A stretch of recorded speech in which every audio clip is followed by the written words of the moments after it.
My name is Denise Lourenco, and on July 4th, 2003, our lives changed forever when we lost two of our three sons in a sailboating accident. Our oldest son, Zachary, was 17 and was fixing to start college, and our middle son, Alexander, was 14 and was fixing to start high school. It has been a very long, difficult, hard road. I'm here 14 years later, and I'm telling you, there's been so much hurt, anger, pain. My accident was an accident like everyone else's that should have never happened. My husband took our boys out boating, and there were low-lying power lines that were only 15 feet from the water, no warning of any kind, and what was supposed to be a day of wonder turned into horror. I'm so hurt and angry. I'm still angry all these years later. For a long time, I didn't care if I lived or died, and sometimes I wanted to die. I thought about suicide.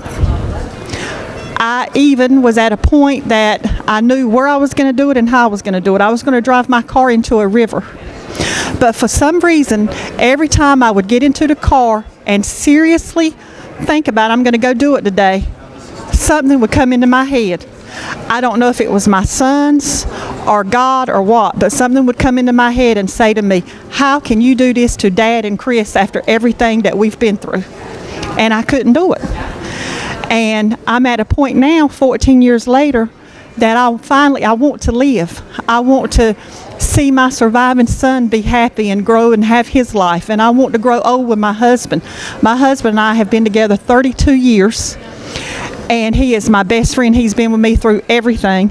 He's attended meetings with me through the Compassionate Friends when he didn't want to. And he's held my hand and been there for me. And our son gives us the strength to keep going. And for me, you have to find some kind of focus to keep going, whether it be a husband, a child, a nephew, a niece, a job, but you have to have some kind of focus to get your clothes on and get up every day and get out of the house. Because the easy thing to do is stay in the bed and shut the whole world out, but you can't do that. And it's going to hurt me every day for the rest of my life, and I know that. But I also know one day I'm going to see my sons again. And when I see them, I hope they tell me they're proud of me because I'm trying to help other people who's gone through this horrible journey.